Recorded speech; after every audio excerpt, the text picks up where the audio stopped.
Doctor Manmohan സിംഗിന്റെ നേതൃത്വത്തിൽ Congress India ഭരിച്ചപ്പോൾ യുണൈറ്റഡ് പ്രോഗ്രസീവ് അലയൻസ് അഥവാ UPA നേതൃത്വത്തിൽ മുന്നണി സംവിധാനമായിരുന്നു ഈ രാജ്യത്ത് അധികാരത്തിലുണ്ടായിരുന്നത്. കോൺഗ്രസ് സഖ്യകക്ഷികളുമായി ചേർന്ന് ജനാധിപത്യ രീതിയിലായിരുന്നു മുന്നോട്ട് പോയതെങ്കിൽ ആ ജനാധിപത്യത്തിന്റെ ധ്വംസനമാണ് 2014 മുതൽ ഇത്രയും നാൾ വരെയും കണ്ടത്. അതിലൊരു മയം വന്നത് 2024 ലോക്സഭാ തെരഞ്ഞെടുപ്പിന് ശേഷം BJP ഒന്ന് ഇരുന്നു പോയപ്പോഴാണ്.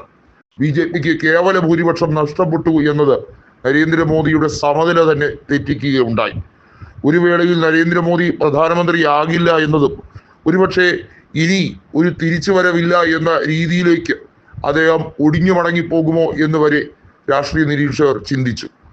എന്നാൽ UPA വീണ്ടും സജ്ജീകരിക്കണം എന്ന അഭിപ്രായം ഏറ്റവും കൂടുതൽ ഉന്നയിക്കുന്നത് നിലവിൽ ഇന്ത്യ മുന്നണിയുടെ ഭാഗമല്ലാതെ ഇരിക്കുന്ന രണ്ട് രാഷ്ട്രീയ കക്ഷികളാണ്, ബിജു ജനതാദളും അതുപോലെ തന്നെ YSR കോൺഗ്രസും.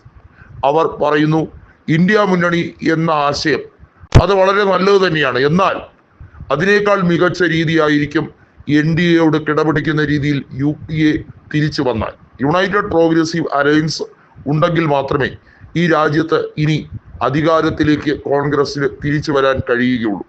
കോൺഗ്രസ് ഒറ്റക്കെട്ടായി പ്രതിപക്ഷ കക്ഷികളെ നയിക്കാൻ പ്രാപ്തിയുള്ളതാണെന്നും അതുകൊണ്ട് തന്നെ രാജ്യത്ത് മികച്ച മുന്നേറ്റമുണ്ടാക്കാൻ 2029 മുമ്പ് തന്നെ രാഹുലിന് കഴിയുമെന്നും പ്രത്യാശ പ്രകടിപ്പിച്ചിരിക്കുകയാണ് ഒഡീസയുടെ BJD നേതാവായ നവീൻ പട്നായിക്.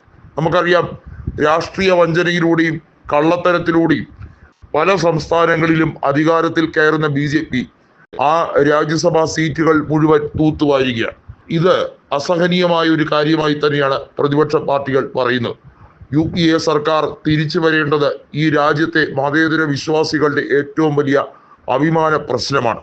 ഇനിയും വർഗീയവാദികൾക്ക് സ്ഥാനമില്ല ഈ നാട്ടിൽ എന്നതും വർഗീയ വിഷം വിളമ്പുന്നവരെ കെട്ടുകെട്ടിക്കേണ്ടതും കൃത്യമായും കോൺഗ്രസ് നേതൃത്വം കൊടുക്കുന്ന ഐക്യ ജനാധിപത്യ മുന്നണിയുടെ ഏറ്റവും വലിയ അവകാശമാണ് എന്നതുകൊണ്ട് തന്നെ യുണൈറ്റഡ് പ്രോഗ്രസീവ് അലയൻസ് അധികാരത്തിലേക്ക് തിരിച്ചു വരേണ്ടതിന്റെ ഉത്തരവാദിത്തം അതിനുവേണ്ടിയുള്ള ദേശീയ സമ്മേളനം തുടങ്ങണമെന്നാണ് ആവശ്യപ്പെടുന്നത്.